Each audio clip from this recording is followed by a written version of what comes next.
In the iron-hard winter of 1888, as the wind scoured the Wyoming high plains, Elias Thorne was losing his fortune one frozen carcass at a time.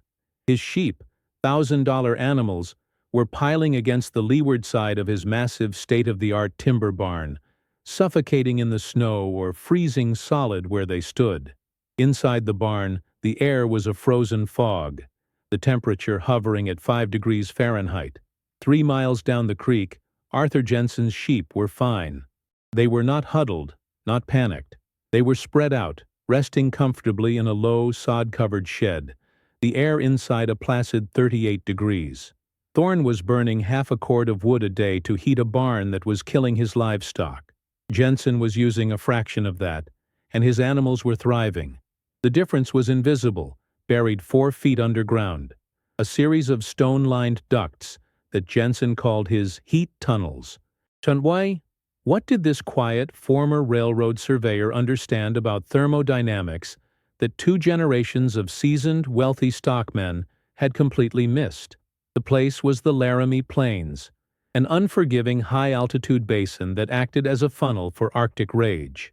The year was 1888, and the memory of the great die-up of 1886-87, a catastrophic winter that had wiped out 90% of the cattle in some territories, was a fresh, agonizing scar.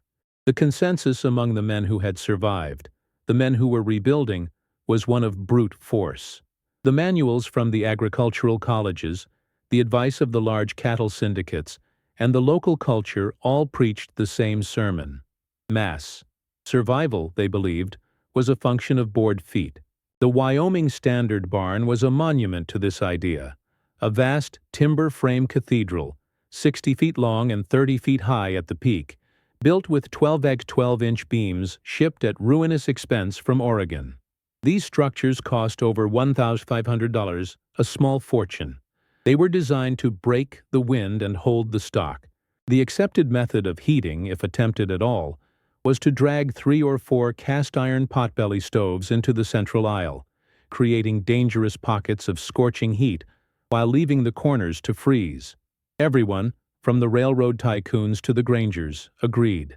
A bigger barn, built with thicker wood, was the only rational defense against a 40-below blizzard.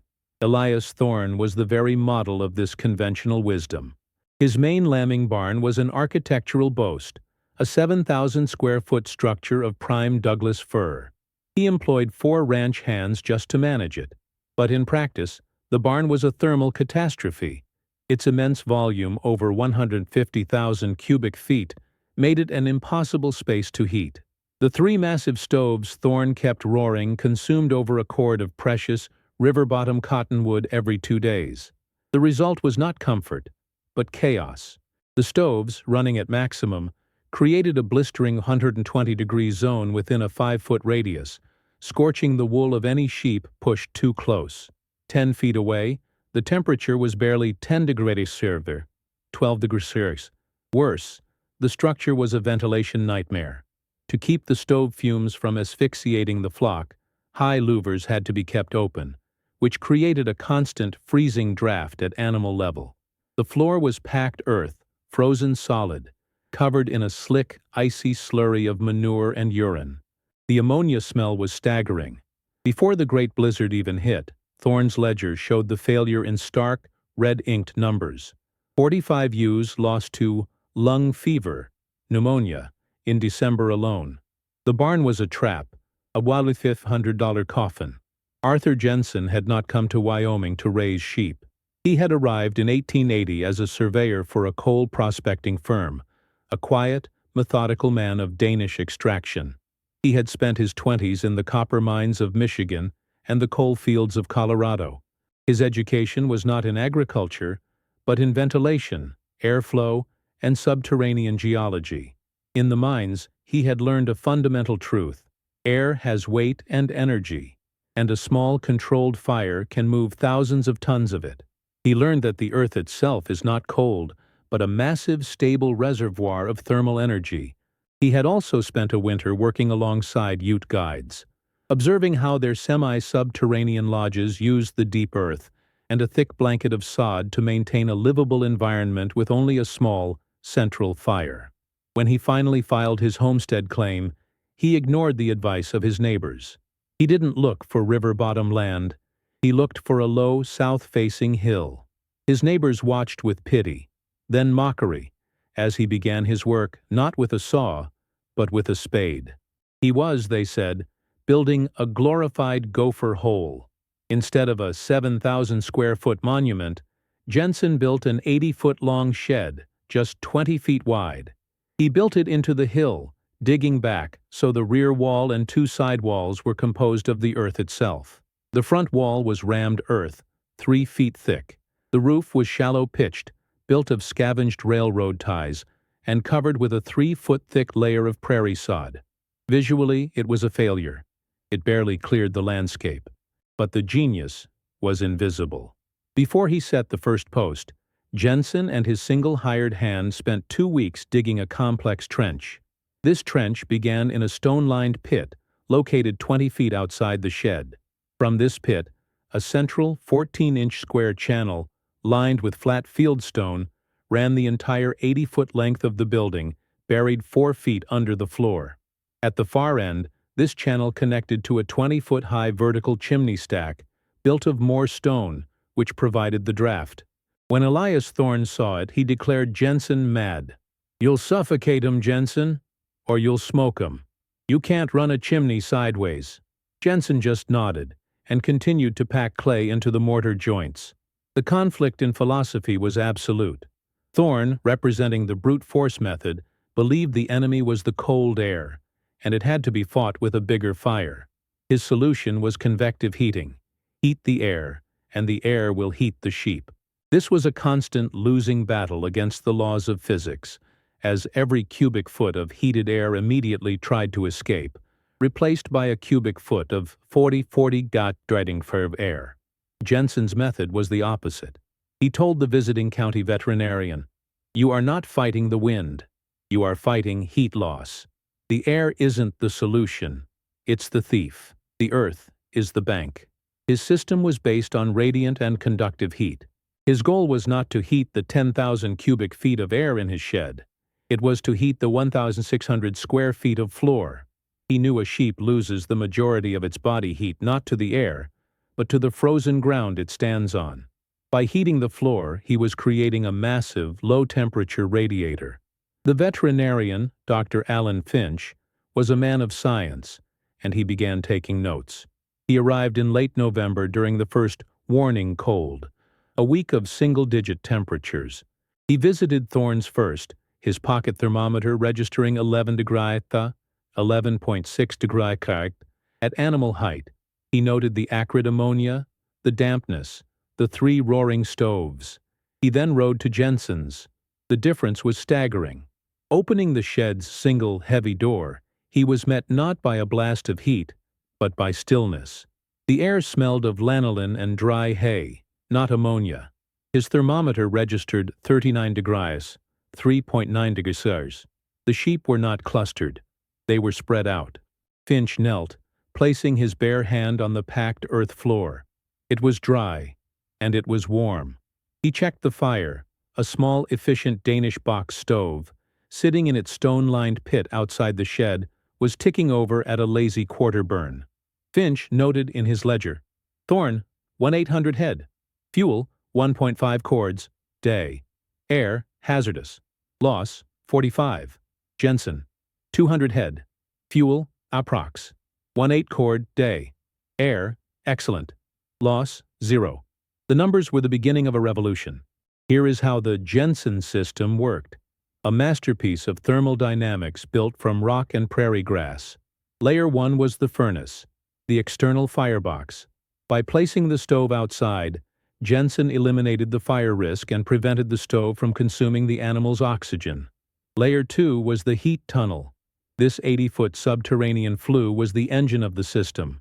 The hot smoke and gases, leaving the firebox at over 500 degrees Celsius, 260 degrees, were forced to travel horizontally.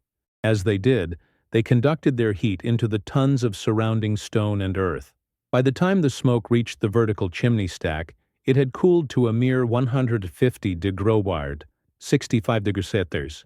This meant that 350 degrees of waste heat had been deposited directly into the thermal mass of the floor. Layer 3 was the thermal mass itself, the 4 feet of packed earth above the tunnel. This mass absorbed the heat slowly and released it slowly, radiating it upwards 24 hours a day. It took 12 hours for the floor to come up to temperature, but once there, it stayed there, a massive, gentle radiator. Layer 4 was the insulated envelope, the sod roof, a modern R value of 30, and earth-bermed walls, R20. This super insulation trapped both the radiant heat from the floor and the 20,000 BTUs of body heat generated by the 200 sheep. Finally, Layer 5. Ventilation. 2 small, 4-inch square vents, one low on the front wall and one high near the roof, provided a constant, slow exchange of fresh air, driven naturally by the heat differential. It was a complete, self-regulating, and hyper-efficient system. On January 12, 1888, the true test arrived. It would be known as the school children's blizzard, a meteorological bomb that dropped the temperature from 30 degrees to 20 degrees in less than 4 hours. By nightfall, the official reading in Laramie was 30 degrees, 40 degrees. The wind howled at 70 miles per hour, creating a wind chill that scientists would later calculate at 85 degrees. It was not weather. It was an extinction event. At Elias Thorne's ranch, the world ended. The wind, a physical force, found every crack in his $1,500 barn. The structure groaned, and then the leeward roof panels tore away. The 3 stoves were instantly extinguished. The sheep, exposed to the full screaming force of the wind, began to die in minutes. Thorne and his men, barricaded in the main house, could only listen to the timber snapping. At Jensen's, the scene was one of impossible calm. His low-profile shed had simply disappeared, buried under a 20-foot drift. This was part of the design. The snow was now the final, perfect insulator. The only sign of life was the 20-foot chimney stack, standing clear of the drift, puffing a steady gray plume. Inside, by lantern light, Arthur Jensen checked his instruments. Outside temperature, 42 degrees Celsius. Inside shed air temperature, 36 degrees Celsius, 2.2 degrees Celsius. Floor temperature, 40 degrees Celsius, 4.4 degrees Celsius. His 200 sheep were not just surviving, they were placid, chewing their cud. The storm raged for 72 hours. On the 3rd morning, a sound at the heavy door. It was Elias Thorne, his face a mask of frozen blood, and 2 of his hands, one of them being half carried. They had seen Jensen's chimney smoke. Their own ranch house fire had died, the windows shattered. They had crawled 3 miles, following the smoke as their only landmark. Jensen's wife, Clara, a pragmatic woman, took charge. She directed the men not into the small homestead cabin, but into the shed. It was warmer and safer. She treated their frostbite, applying snow and then lukewarm water, her medical station set up on a hay bale. For the next 36 hours, 5 humans and 200 sheep shared the 1,600 square foot space.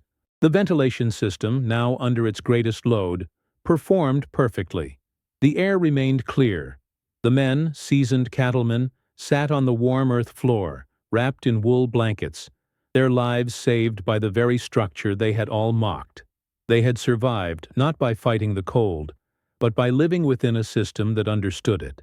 When the blizzard finally broke and the staggering accounting began, the numbers told the whole story. Dr. Finch, acting as the county assessor, made the ride. Elias Thorne, 1,840 head of sheep, 1,650 confirmed dead. His barn was a shattered wreck. He was financially and spiritually broken. Arthur Jensen, 200 head of sheep, 0 losses. Finch's official report to the Wyoming Stock Growers Association was a technical document, not a dramatic story, but it landed like a bombshell. It included Finch's own temperature logs and, more importantly, Jensen's hand-drawn diagrams of the subfloor flue system. The report compared the fuel consumption. Thorne had burned over 5 cords of wood to preside over a catastrophe. Jensen had burned 1.5 cords, and achieved total success. The age of brute force construction died that week. By spring, the Laramie lumber yard found its orders for 12 beams had vanished, replaced by a sudden, desperate demand for stovepipe, firebrick, and terracotta ducting. 6 years later, a photograph of the Laramie Plains shows a transformed landscape. The towering, high-peaked barns are gone, replaced by long, low-slung, sod-roofed structures dug into the hillsides. And from each, two telltale signs: a small, stone-lined pit to one side, and 100 feet away, a tall, slender chimney stack breathing smoke into the Wyoming sky. The Jensen Heat Tunnel had become the new conventional wisdom. Agricultural pamphlets from the University of Wyoming extolled the virtues of subterranean thermal management and insulated envelopes. But the legacy was larger than the technique. Arthur Jensen had proven a fundamental truth. Survival in an extreme world is not a matter of capital, but of understanding, not of strength, but of design. It was never about building a thicker wall to fight the cold, but about understanding the physics of heat itself and turning an enemy into an engine.